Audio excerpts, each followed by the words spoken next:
anyone in Jammu and Kashmir. Having an asset inside Jammu and Kashmir at that point in time, I want to start with that. Thank you. Although I am not as primitive as your question and my answer would suggest, but definitely a lot of things have changed over last many years. And I would just encapsulate them in 6 M's or 6 mores as I call them. First is more threats. The complexity and the diversity of threats has increased. National security is no longer only about armed forces or counter-terror operations. Organized crime networks, transnational groups, narco-terror linkages, social unrest, disinformation, and all of that. And intelligence agencies now have to respond to all of these complex threats. The second is more information. We no longer have to rely on single or a select source of information. Earlier, if the adversary was making a road or a bridge, somebody had to go and photograph it. Now we have satellite imagery, communication, electronic intelligence. So the number of sensors has increased. The third is more speed. The way this data or the information is flowing is very fast. Yesterday, when the fighter aircrafts of Pakistan and the drones took off from Peshawar and Nur Khan and bombed the civil areas in Afghanistan, within minutes everybody knew. So the speed of information has dramatically changed. The fourth is more users. Everyone wants intelligence. The soldier on the line of control, the units in the counter-terror operations, the law enforcement agencies, the business institutions, the policy planners. And therefore, intelligence agencies have to curate the intelligence responses to all these differing requirements. The fifth is more providers. Now we have various agencies, cyber, technical, human, internally, financial, and therefore the challenge is how do you aggregate and analyze the inputs coming from various providers. And the last one, and probably the most important one, is more expectations and responsibility. So we have to be more responsible to all of these requirements.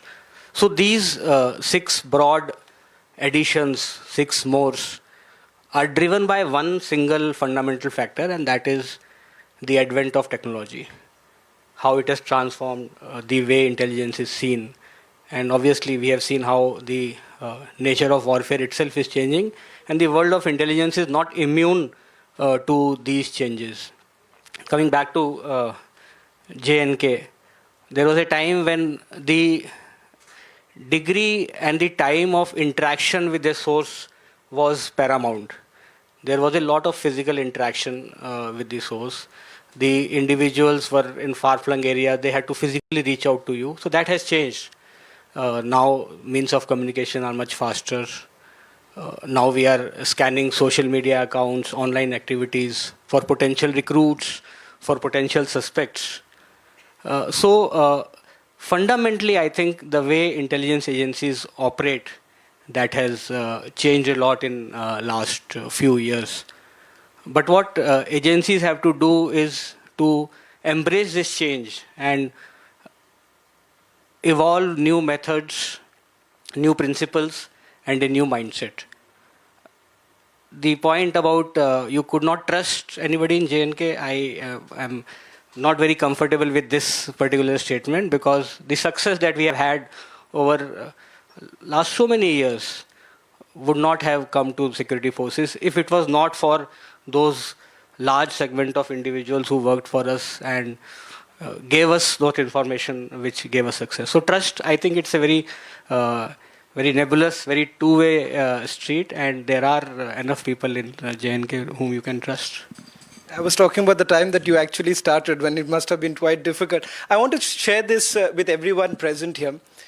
Just about after Operation Sindoor, as a journalist, when I got an information and couple of photographs actually landed, and these photographs were of terror bases and the fact that they've moved to Khyber Pakhtunkhwa.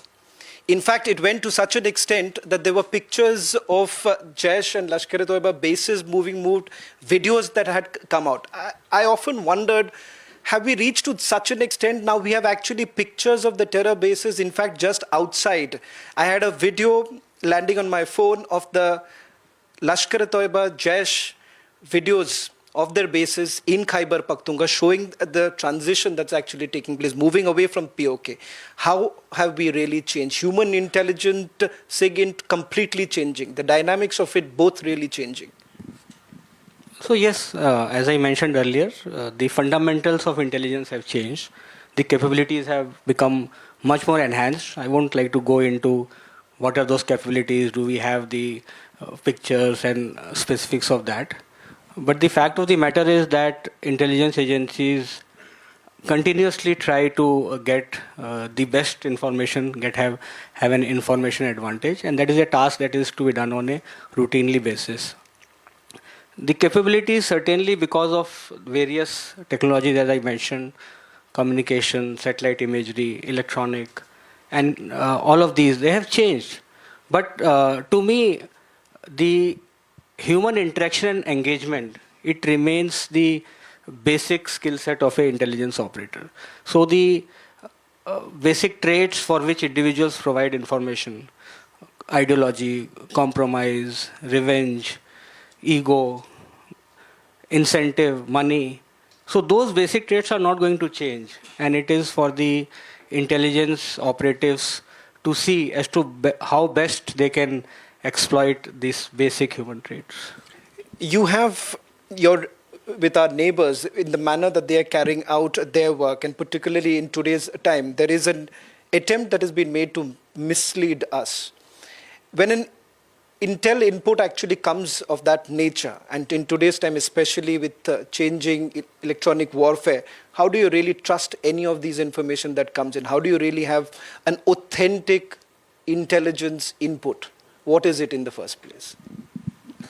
I think as far as an input is concerned, so we've mentioned that there are various ways through which inputs are coming. Human inputs are generally easy to judge because you have had a long interaction with the source. So the handler is, I think, with experience, with knowledge and with skill, is in a reasonable position to estimate the veracity of the input, and that is why we have a system of grading of inputs.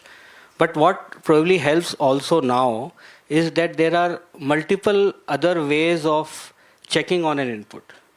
So for example, hypothetically speaking, if you would get an input of the presence of terrorists in a particular area, there would be other ways also to check whether that input is right, and that those other ways could be some other source, some other agency, some technical surveillance over that area.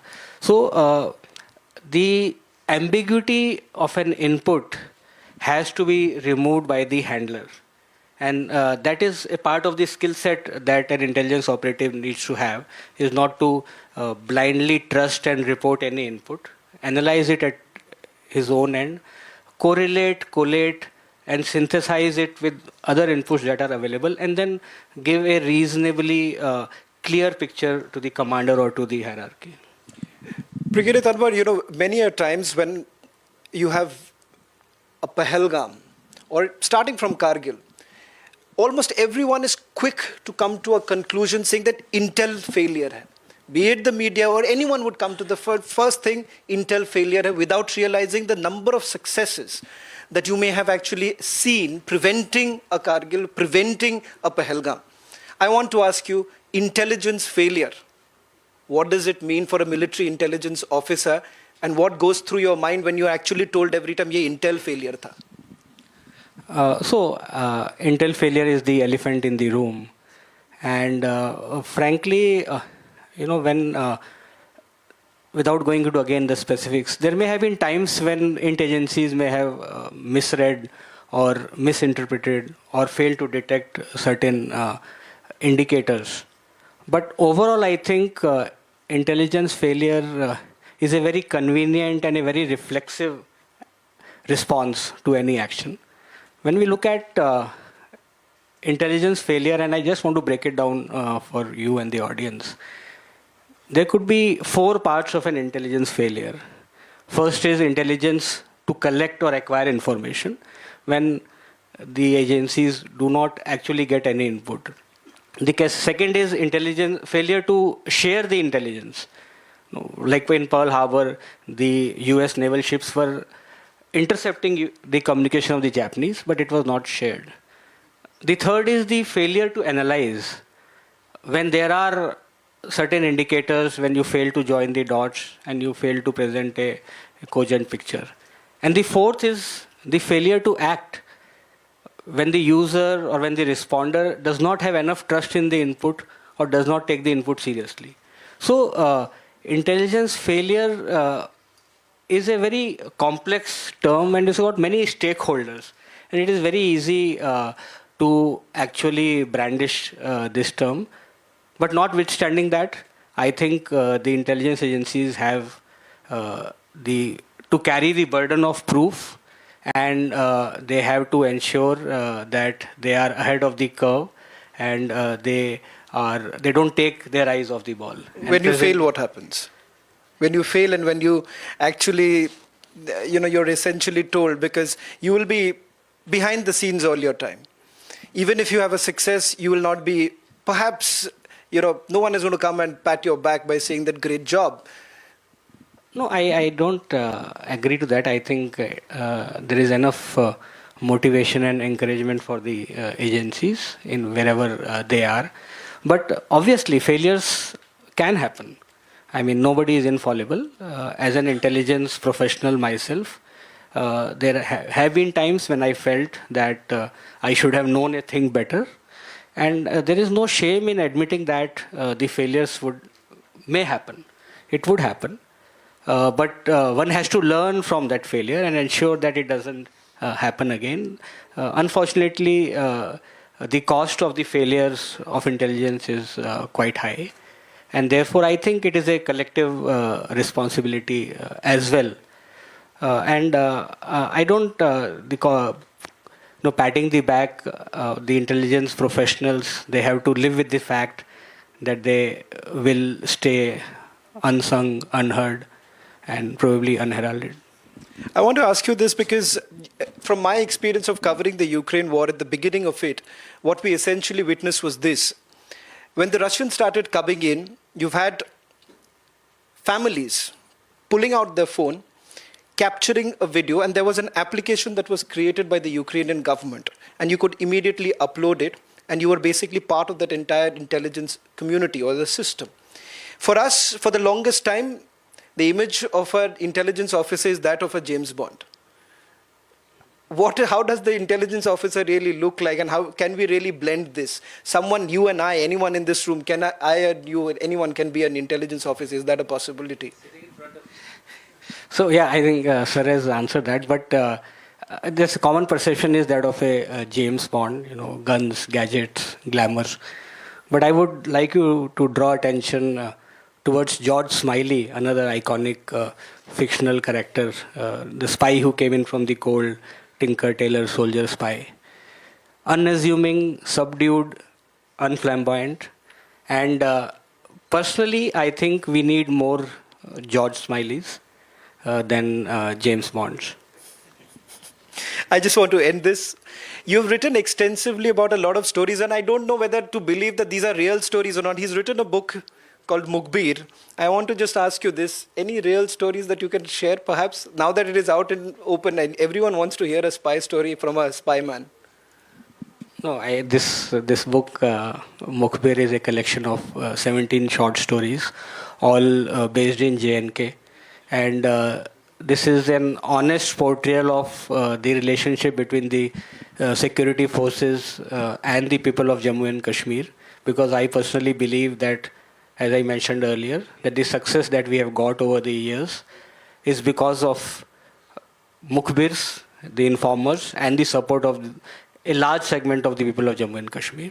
So these stories are about that. So you can read them if you want to actually read a espionage story. But since you insist, despite my telling you not to, There is, I mean, a place I would just very briefly narrate about a place, Mada in Surankot, Punch district, which was troubled by militancy. It was early 2000s, and the people of Mada, they decided that they will not allow the terrorists of Lashkar in Toiba at that time to run riot, to behave the way they were behaving.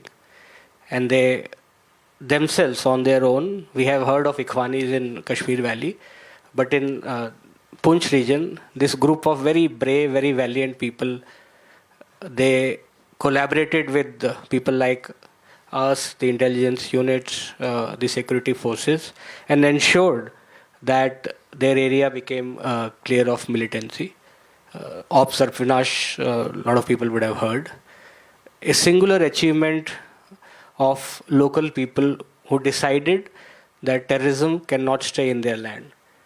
And how they, and I would say that this was not an intelligence operation, this was a people's operation, obviously facilitated by the intelligence agencies and the security forces. And this also shows that what I mentioned earlier, that human engagement and human interaction remains a basic skill set of an intelligence operator. If you can interact with the target audience, with the local population, then I think there are enough opportunities to do a espionage operation, to do a spy story. And every man is a censor. Every man can be a spy. And I think there is a spy in each one of us. Thank you very much, Brigadier Tanwar.